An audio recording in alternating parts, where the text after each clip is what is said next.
Alors, petite news assez insolite sur Cardisiac, apparemment en Lituanie, ils auraient une prime à la casse pour acheter un vélo ou un scooter électrique ou un titre de transport. Drôle d'idée que tient là ce pays de la mer Baltique, échanger des voitures contre des vélos, des trottinettes ou des titres de transport en commun.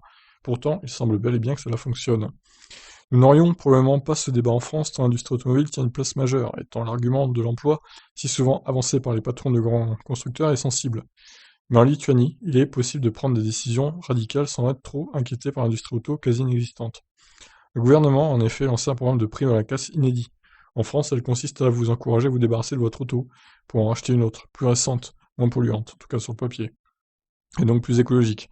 Mais il n'est pas possible de dépenser la prime à la casse dans une autre chose que dans un véhicule racheté. C'est ainsi que la Lituanie propose la prime à la casse dans un format inédit, céder son auto et choisir de dépenser le bonus de 1000 euros, non pas dans la nouvelle voiture, mais dans ou pour un transport doux.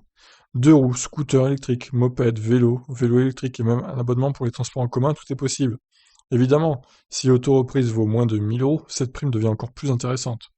La grande majorité des primes ont été accordées pour l'achat de scooters et de vélos électriques, pouvant coûter plusieurs milliers d'euros. Selon le gouvernement lituanien, plus de 8200 personnes ont déjà échangé leur vieille auto pour un mode de transport plus doux, mais cela ne peut évidemment fonctionner que dans des grandes villes. Bah oui, parce que bon, un vélo électrique c'est bien joli, mais bon, t'es aux intempéries tout le temps, enfin... Puis c'est super dangereux, tu te fais renverser par une autre voiture, tu claques, quoi, clairement. Même un scooter, hein, il y a un casque en plus. Bon, j'imagine qu'avec leur vélo électrique, il y a des casques aussi. D'ailleurs, je crois qu'en France, c'est obligatoire maintenant, le casque sur le vélo.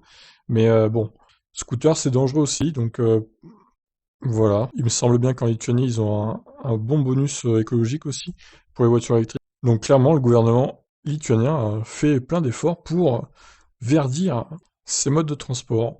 Je vous laisse réagir. Qu'est-ce que vous en pensez? Est-ce qu'on devrait faire pareil en France? Ciao!